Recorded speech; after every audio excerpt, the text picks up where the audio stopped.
The galaxy's most feared apex predators were starving themselves to death, not because they couldn't hunt, but because they refused to. The Kethvar Collective, conquerors of 47 star systems through pure, unadulterated violence, had somehow raised a generation of philosophical pacifists who'd rather die than kill.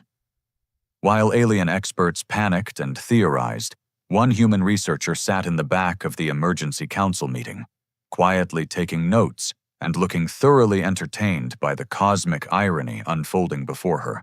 Before we continue the story, if you're new here, make sure to subscribe to HFY Havoc, hit the bell, and like this video.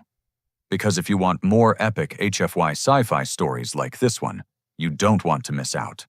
What Dr. Vex Chen was about to teach the galaxy's deadliest predators would accidentally reshape the balance of power across known space. And it all started with a simple observation about the difference between hunting and slaughter. The Nexus Council Chamber had seen its share of galactic crises, failed terraforming projects, trade route piracy, the occasional interdimensional invasion, but never had Ambassador Keth Moran witnessed such exquisite panic as the day the Kethvar Collective announced they were voluntarily starving themselves out of existence. Let me understand this correctly. Dr. Zelani's 4 eye stalks swiveled independently as she addressed the assembled xenobiologists, her tone carrying the particular condescension reserved for impossibly stupid situations. The most successful apex predators in galactic history, a species that conquered 47 star systems through pure, unadulterated violence, have somehow produced offspring who would rather die than hunt? The Kethvar delegation shifted uncomfortably. At 9 feet tall, with retractable claws that could slice through titanium, they still managed to look sheepish. Commander Thanevor, his ceremonial war paint faded to embarrassing pastels, cleared his throat with a sound like grinding metal. The young ones claim that taking life causes them distress, he rumbled, the word distress emerging like he'd swallowed something particularly unpleasant.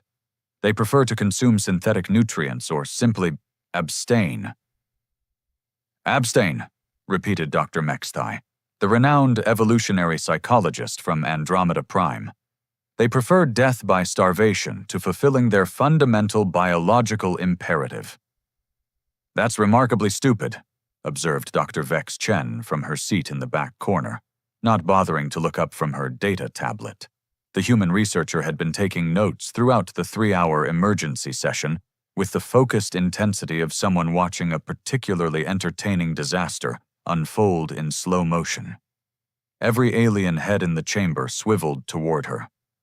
Chen continued typing, apparently oblivious to the sudden attention. I'm sorry, Ambassador Kethamoran's translator struggled with his native Vorthan clicking. Did the representative from the Sol system just call the crisis facing the Kethvar Collective remarkably stupid? Chen finally glanced up, her expression suggesting mild surprise that anyone had been listening. Did I stutter? Because I'm pretty sure your universal translators are functioning. The Kethvar delegation bristled, literally, their ridge scales flaring with indignation. Thanevor's claws extended involuntarily. You dare mock our suffering, primate? He snarled. Oh, I wouldn't dream of mocking suffering, Chen replied, setting down her tablet with deliberate care. But I might mock the spectacular failure to recognize an obvious solution when it's sitting right in front of you.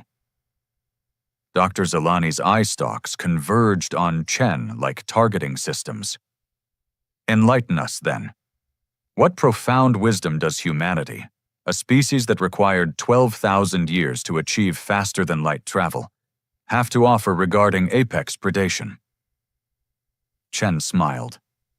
It wasn't a particularly nice smile. Well, for starters, we figured out how to not accidentally raise our children to be afraid of their own nature. The chamber erupted in clicks, growls, and what passed for indignant huffing among the various species present. Chen waited for the noise to subside, her expression never shifting from polite interest. "The Kethvar," she continued once the cacophony died down, "have spent the last 3 generations raising their young in completely artificial environments, feeding them processed nutrients, and then acting shocked when they develop an aversion to killing. It's like—" She paused, searching for an appropriate analogy. "Like raising fish in sterile tanks and then wondering why they can't navigate rivers." "That's completely different," protested Dr. Harlenth, the collective's chief geneticist. "We've provided optimal conditions for producing philosophers, maybe. Definitely not hunters." Commander Thanevor leaned forward, his massive frame casting shadows across half the chamber. "You suggest we endanger our young by exposing them to primitive conditions? I suggest you let them be what they evolved to be instead of trying to improve on 4 million years of evolution with cafeteria food and safety protocols." "Preposterous," snorted Dr. Mexthai. "Environmental factors cannot override genetic programming to such an extent." Chen shrugged. "Tell that to your starving cubs." The silence that followed carried the particular weight of uncomfortable recognition. Ambassador Kethmorin broke it with what might have been diplomatic tact or morbid curiosity. "Assuming, hypothetically, that your assessment has merit, which I'm not conceding, what would you propose as a solution?" Chen's smile widened, and several aliens suddenly remembered why humans had a reputation for dangerous ideas. "Simple. Let me observe your young ones in their natural habitat. Well, what passes for natural in your sterile breeding facilities. Give me a few days to figure out what you've accidentally programmed out of them. And then I'll show them how to hunt." The explosion of protests was immediate and varied. Security concerns, cultural contamination, the impropriety of allowing a prey species to instruct apex predators. The arguments flowed like water around Chen's unimpressed silence. "This is madness," declared Dr. Harlenth. "What could a human possibly teach the Kethvar about predation?" Chen stood, gathering her notes with the unhurried precision of someone who'd already won an argument that hadn't technically started yet. Apparently, how not to accidentally raise pacifist vegetarians. As she headed for the exit, Ambassador Sethamorin called after her. "Doctor, Chen, you realize that if you're wrong, you'll be responsible for the extinction of an entire species?" Chen paused at the doorway, turning back with that same unsettling smile. "And if I'm right, I'll be responsible for saving them from their own spectacularly misguided parenting instincts. Either way, it should make for fascinating research data." The door sealed behind her with a soft hiss, leaving behind a chamber full of the galaxy's most brilliant minds, contemplating the deeply uncomfortable possibility that the solution to their crisis might come from a species they'd dismissed as evolutionary, also Rans. Outside in the corridor, Chen activated her communication device and began composing a message to her research team back on Earth. The subject line read, "Pack the field gear. We're going hunting with space lions." She paused before sending, adding a postscript. "And someone bring extra recording equipment. This is either going to be the greatest anthropological breakthrough in galactic history or the most expensive way to get eaten by aliens ever attempted." Both options sounded equally entertaining. The Kethvar nursery facility reminded Chen of a luxury rehabilitation center crossed with a maximum security prison. Gleaming white corridors stretched endlessly under full-spectrum lighting, punctuated by observation windows that offered glimpses into spacious chambers where young Kethvar lounged on padded surfaces, absorbed in activities that would have made their warrior ancestors weep. Magnificent specimens, aren't they? Director Vashkol gestured proudly at a group of adolescent Kethvar engaged in what appeared to be interpretive dance. Their muscular frames moved with liquid grace, claws retracted, their movements creating flowing patterns that were undeniably beautiful and completely useless for dismembering prey. Chen pressed her face against the transparent aluminum, watching a particularly large youngster delicately arrange colored stones into geometric patterns. His biceps could crush steel, his canine teeth could puncture armor plating, and he was making mandalas. "How often do they eat?" she asked. 3 times daily, precisely scheduled. Nutrition paste supplemented with essential amino acids, delivered via automated dispensers. "They don't hunt for it." "Hunt?" Vashkol's laugh sounded like grinding glass. "Dr. Chen, these youngsters have never seen living prey. We maintain the highest safety standards." Through the next window, a cluster of young Kethvar sat in a circle, their massive heads bent in intense discussion. Chen activated the audio feed and immediately regretted it. "But surely the ethical implications outweigh any biological imperatives," one was saying, his voice carrying the earnest tone of someone who'd never faced genuine consequence. "The capacity for suffering exists across all sentient species." "Agreed, Kethlin. The ancient texts speak of our ancestors' violent ways, but we've evolved beyond such primitive behaviors." Chen muted the feed and turned to Vashkol. "How long do they spend on philosophical discussions?" 4 to 6 hours daily. We encourage intellectual development. "And physical training?" "Exercise periods are carefully monitored. No aggressive activities, naturally." "Naturally." Chen pulled up her notes on her tablet, scrolling through behavioral observations. "Tell me about their reaction to live specimens." Vashkol's expression shifted. "We don't expose them to the insects, Director. I read your preliminary reports. You tried introducing live insects for environmental enrichment. That was an unfortunate experiment.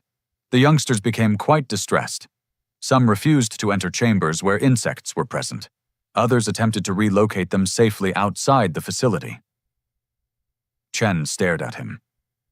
"They tried to rescue beetles." "It demonstrated their evolved compassion." "It demonstrated that you've accidentally programmed apex predators to have nervous breakdowns over arthropods." Before Vashkol could respond, a young Kethvar approached the observation window from inside. She was breathtaking, 7 feet of perfectly evolved killing machine, her silver-scaled hide gleaming, her golden eyes bright with intelligence.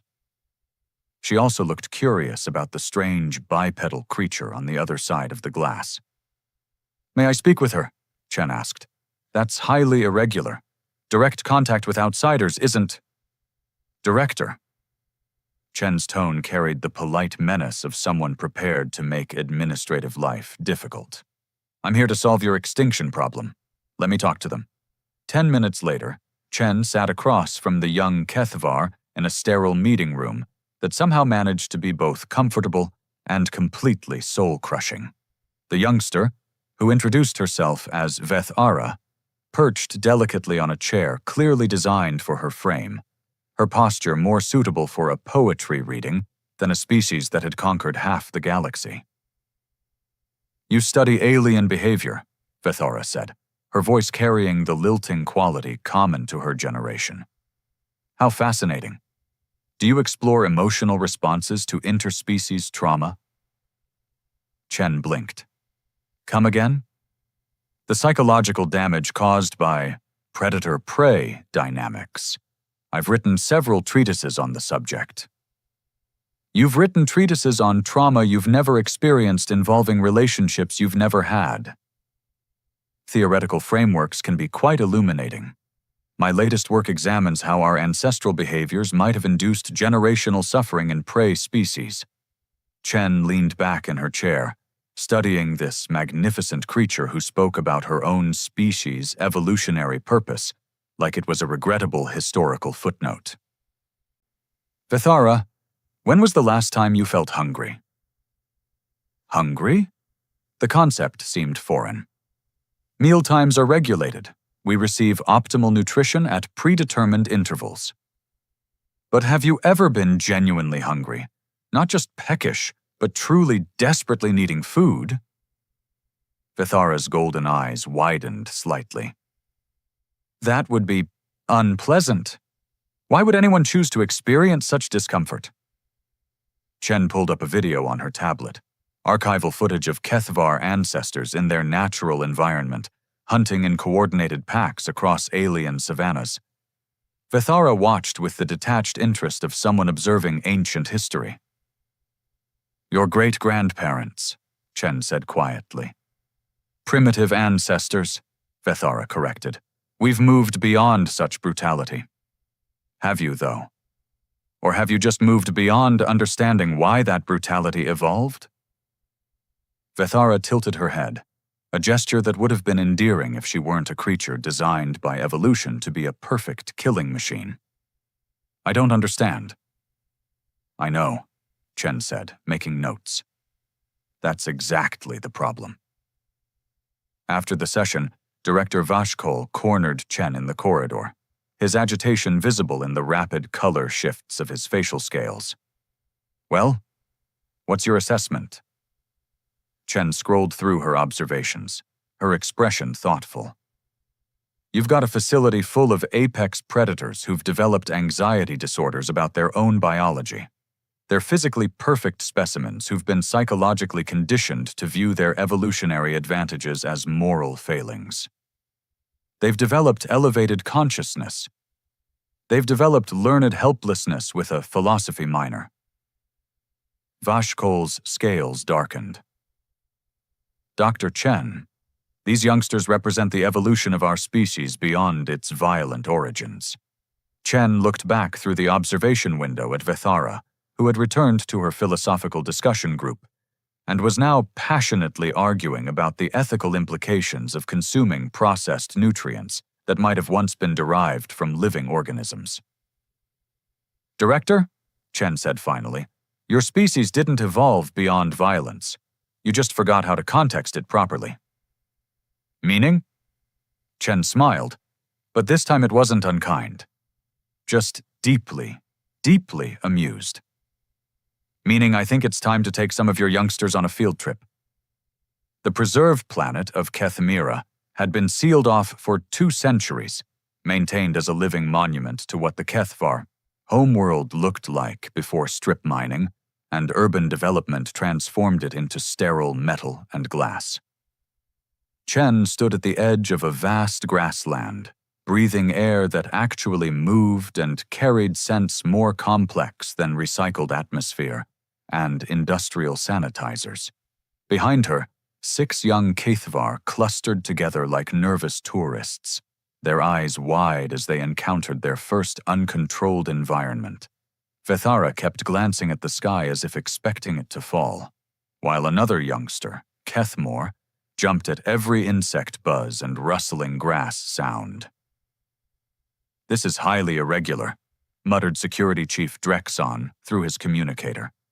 Exposing untrained juveniles to a wild ecosystem violates 17 safety protocols. Chen ignored him, crouching to examine fresh tracks in the soft earth near a water source. Vithara, come look at this. The young female approached cautiously, her massive frame somehow managing to appear delicate as she picked her way across the uneven ground. What am I observing? She asked. Footprints. Something came to drink here recently. Chen traced the imprints with her finger. 4-toed. Probably weighs about 60 kilograms. Notice the spacing between the tracks? They appear hurried. Exactly. This animal was nervous, probably checking for danger while it drank. Why do you think that is? Vithara studied the tracks with growing fascination. It was afraid of being hunted? Very good. Now look around the water source. What else do you see? The young Kethvar began pointing out details their facility-raised lives had never taught them to notice.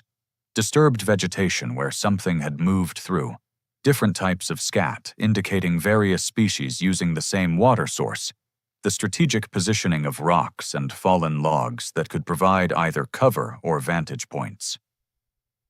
"It's an entire system," whispered Kithmore, his philosophical training finally finding practical application.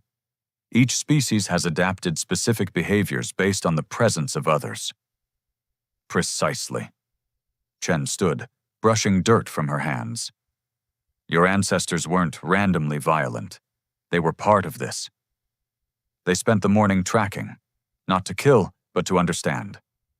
Chen showed them how to read the landscape like a book, how prey animals had developed escape routes, how predators had learned to anticipate those routes, how the entire ecosystem functioned as an intricate dance of survival strategies. "The fascinating part," Chen explained as they crouched beside a game trail, "is that none of this works without predators. Remove them, and the prey species overpopulate, strip the vegetation, and crash." "But surely that's preferable to the suffering caused by predation," Vethara protested, though her tone carried less certainty than it had in the facility. "Is it?" Chen gestured toward a section of the preserve visible in the distance, where the grassland looked brown and sparse. "That area was fenced off from predators for 50 years as an experiment in compassionate ecosystem management. Want to guess what happened?" The young Kethvar stared at the degraded landscape, their enhanced vision picking out details human eyes would miss. "Ecological collapse," Kethmore said slowly. "The prey animals destroyed their own habitat." "Mass starvation followed by population crash," Chen confirmed. "Turns out, a quick death from a predator beats a slow death from starvation and disease. Nature isn't cruel. It's efficient." As they moved deeper into the preserve, Chen noticed the young Kethvar beginning to move differently. Their awkward facility gait gave way to something more natural, their senses sharpening as they engaged with their environment. When a small herbivore bounded across their path, instead of philosophical hand-wringing about its potential suffering, they automatically began analyzing its movement patterns and escape strategies. "You're thinking like hunters," Chen observed. Vethara looked startled.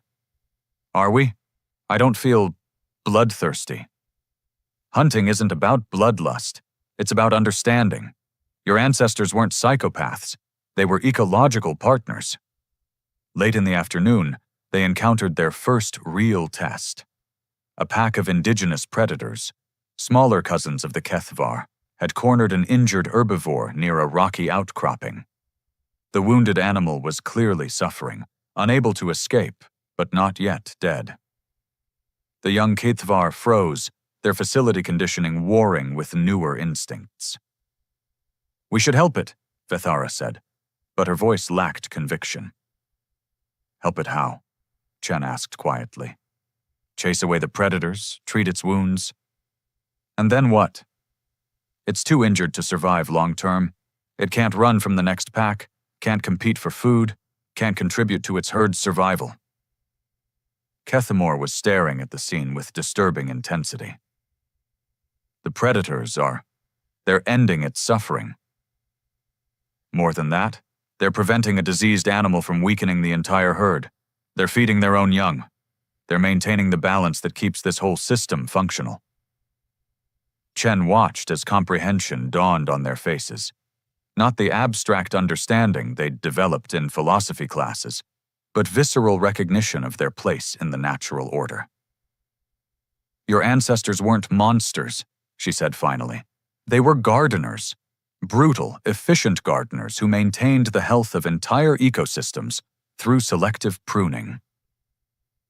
As the sun set, they made camp under the alien stars.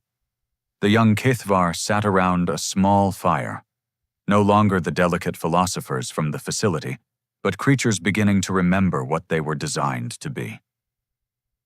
"Dr. Chen," Vethara asked, "why did our elders never teach us these things?" Chen poked at the fire with a stick, considering her answer. "Because they forgot that context matters. They remembered that killing was necessary, but forgot why it was necessary. When you lose the why, all you're left with is violence without purpose." And that's what our imperial expansion was, Kethmore said with dawning horror. Violence without ecological purpose. Chen smiled into the flames. Now you're starting to understand the difference between hunting and slaughter. That night, as the young Kethvar slept under open sky for the first time in their lives, Chen made notes in her research journal. Tomorrow, she would teach them the most important lesson of all: how to hunt with respect rather than rage. But tonight, she simply watched as creatures designed by evolution to be perfect predators began to dream of running through grasslands their ancestors had known, finally understanding that they were not the enemy of nature. They were nature's most sophisticated tool. 6 months later, Commander Thanevor stood before the Nexus Council with an expression that suggested someone had replaced his victory wine with fermented disappointment. Around him, representatives from conquered worlds shifted nervously as he delivered what should have been triumphant news. "The youth have resumed hunting," he announced, his voice carrying all the enthusiasm of a funeral director discussing quarterly earnings. Ambassador Kethamoran leaned forward, his translator working overtime to convey cautious optimism. "Surely this resolves the crisis. Your species continues?" "Oh, they hunt," Thanevor growled. "But they've developed opinions about how hunting should be conducted." Dr. Chen, present via holographic projection from her research station, didn't bother hiding her amusement. "Let me guess. They're being selective about their targets." Selective. Thanevor practically spat the word. They refuse to hunt juveniles, pregnant females, or anything they deem ecologically vital. They've established quotas. Quotas, Dr. Chen, for a species that once strip-mined entire sectors. And this troubles you because they're applying these same principles to our expansion policies. The silence that followed carried the weight of galactic implications. Dr. Zelani's eye stalks retracted partially, a sign of deep contemplation among her species. "Explain," she requested. Thanevor activated a holographic display showing recent territorial maps. Red zones indicated traditional Kethvar expansion, but newer additions appeared in cautious yellow and green. They've declared 17 worlds off-limits due to what they call unsustainable population pressures on indigenous species. They've established respectful engagement protocols with former prey civilizations. They've created a committee, counselors, to evaluate the ecological impact of military actions. "Dear gods," whispered Dr. Mexthai, "they've become conservationists." Chen's holographic image flickered slightly as she shifted position. "And how are your traditional allies responding to this new approach?" The Razor Fleet submitted a formal complaint last week. Apparently, our youth refused to participate in a standard planetary sterilization because it would disrupt local biodiversity patterns. Admiral Krexthol called them disgustingly reasonable. Ambassador Kethmoran processed this information with the careful attention of someone realizing the galactic balance of power was undergoing a fundamental shift. "What do the Elder Kethvar think of these developments?" Thanevor's scales darkened to deep crimson. "They're divided. Half believe the youth have been contaminated by alien influences. The other half..." He paused, struggling with concepts that clearly caused him physical discomfort. "The other half are beginning to question whether our expansion methods were ever truly necessary." The implications hit the council like a slowly expanding shockwave. The Kethvar Collective hadn't just been the galaxy's apex predators. They'd been its primary engine of aggressive expansion, conquest, and resource extraction. If they were adopting sustainable practices. "The economic ramifications alone," Dr. Harlenth stammered. "Entire sectors depend on Kethvar expansion for resource flow, trade disruption, refugee displacement markets." "You're describing a war economy," Chen observed, with clinical detachment. And you're upset because they've developed ethical standards that make warfare unprofitable. We're concerned about galactic stability, Kethmorin corrected, though his tone suggested he wasn't entirely sure what stability meant anymore. Chen's projection stood, moving to what appeared to be a research terminal. Computer, display the comparative ecological data from Kethvar-controlled territories before and after the Youth Integration Program. Holographic charts filled the air above the council chamber. The data was undeniable. Worlds under new Kethvar management showed decreased resource depletion, stabilized populations, and what economists grimly recognized as sustainable development patterns. Your youth haven't just learned to hunt properly, Chen continued, her tone carrying the satisfied air of a researcher whose hypothesis had been spectacularly validated. They've learned to manage ecosystems properly. Turns out the same principles that make a good predator make a good steward. This is catastrophic, declared Dr. Mexthai. The Kethvar were the primary force preventing galactic stagnation. Their aggression drove technological advancement, resource competition, evolutionary pressure. Their aggression drove waste, trauma, and ecological collapse, Chen interrupted. What you're seeing now is what happens when apex predators remember they're part of the system they're hunting in, not separate from it. Thanevor slumped in his chair, a gesture that would have been impossible for a traditional Kethvar warrior. Dr. Chen, what have you done to us? Chen's smile was different this time, not mocking or amused, but genuinely warm.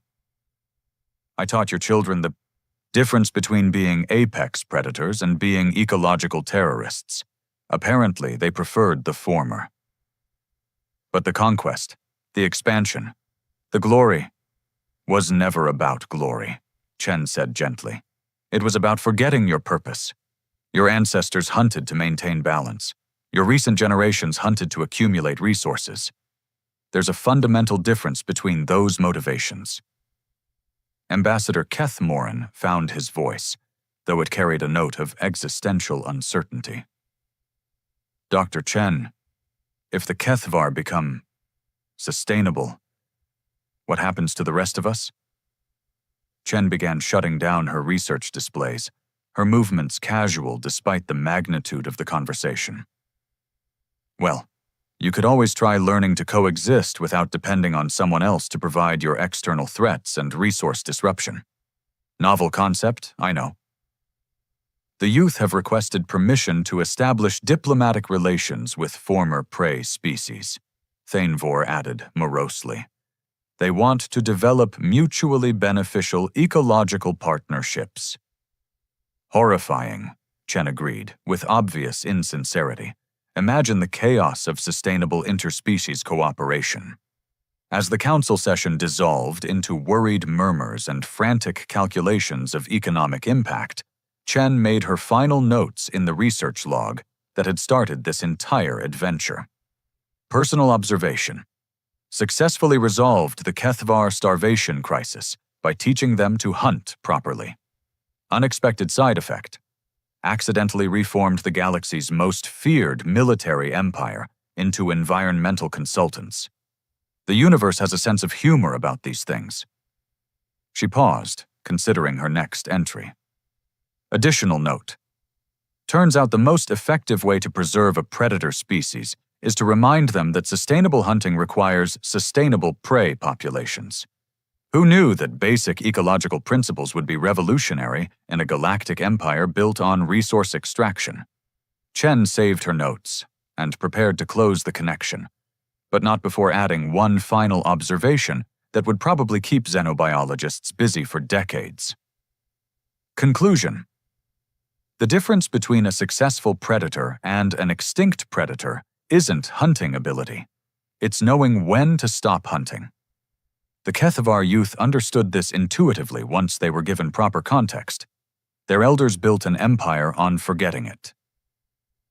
Her holographic projection flickered out, leaving behind a council chamber full of species contemplating the uncomfortable possibility that their most reliable source of chaos had just learned the value of long-term thinking. Outside the council chambers, Dr. Vex Chen packed her research equipment and prepared for her next assignment. Apparently, the crystalline hegemony was having issues with their youngsters developing empathy. She whistled softly as she worked, already planning her approach. After all, there were so many ways for apex species to misunderstand their own nature, and the galaxy seemed determined to demonstrate every single one of them. At least the research opportunities were endless.